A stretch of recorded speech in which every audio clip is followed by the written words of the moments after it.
Richard, quien es director de la Unidad de Formación e Investigación de Geografía de la Universidad de Paris I Panthéon-Sorbonne. Adelante, Monsieur Richard. Thank you very much.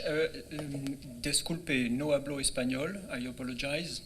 I have written a short presentation in English. Excuse me, my accent sometimes is really a punition, and I'm going to try to have you understand me as well as possible.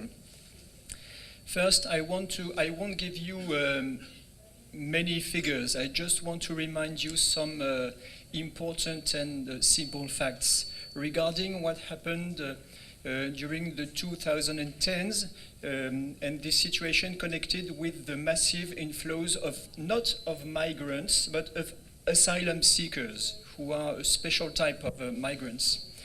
First, I want to remind you that the European Union is a vast regional migration system. It is composed first by the Schengen area that was set up between 1985 and 1995 as an area of freedom, security and justice, which is now composed by 26 members.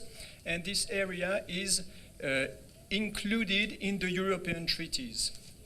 Besides, there are intense migratory flows between neighboring countries and the EU. When I say neighboring countries, I want to point at North Africa, Sahelian Africa, and the former Soviet Union. There are also flows from the Arab countries, but they are small. When I say Arab countries, I say the countries located east from the Mediterranean Sea. And the EU is now a major migratory pool in the world in absolute terms. Second, this system that spreads over a big region in the world composed by contiguous countries, this system has been in crisis for several years because of an unusual and bad combination of circumstances. First, as it was said by Michel a few minutes ago, the destabilization of Iraq in 2003, the war in Syria since 2011, the reversal of the Libyan regime in 2011, the political crisis and wars in Sahel and in Saharan Africa, the terrorist attacks in Europe. In fact, a majority of asylum seekers are Muslims and the terrorists are Muslims. So this is a connection made by the European public opinions. And there are bad relations between the EU and Turkey is in normal times a kind of filter between the Near East and the European Union. And there is a second problem with Turkey. When you walk on the coast of Turkey, on the Aegean Sea, on the Mediterranean Sea, you can see some maybe 2,000 or 3,000 meters from the Turkish coast, you can see the Greek islands. So the EU is very close to Turkey. All these circumstances caused a major regional destabilization.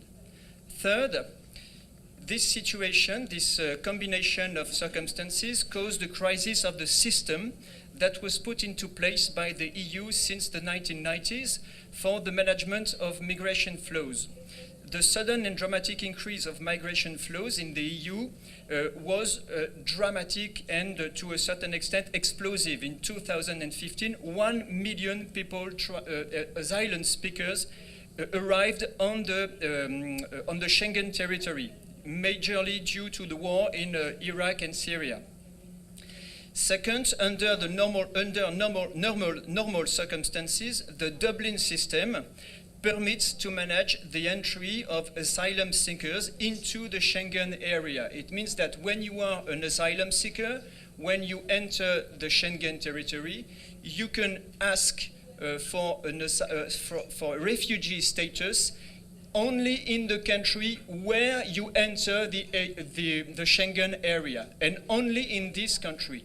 And if you are refused in this country, you do not have the right to go to another country for asylum status shopping.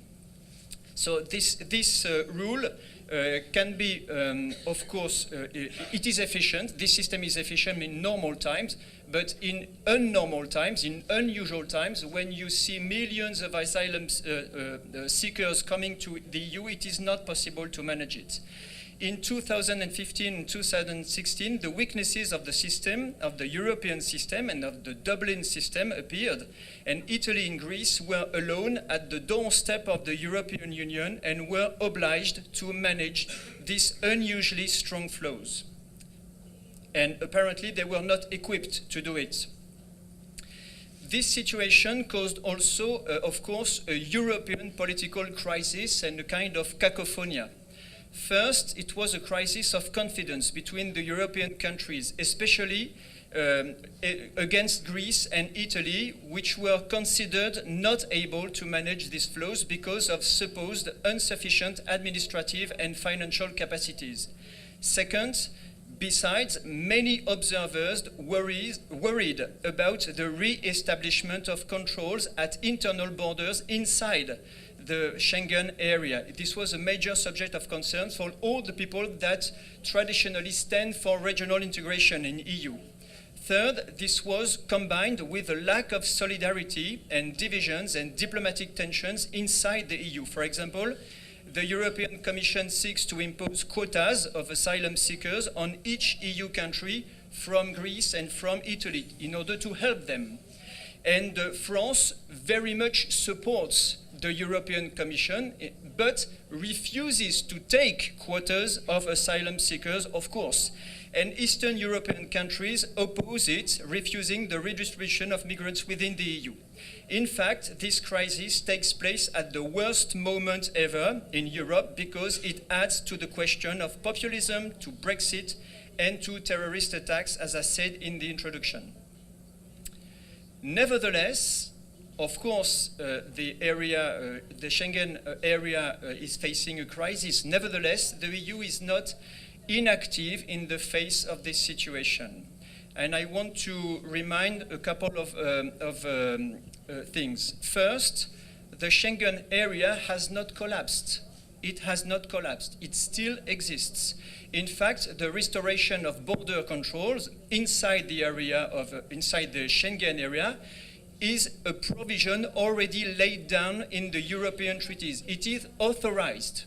You can do it, and you can, when you reestablish your national border, you can, in the same time, stay in the Schengen area. This is permitted.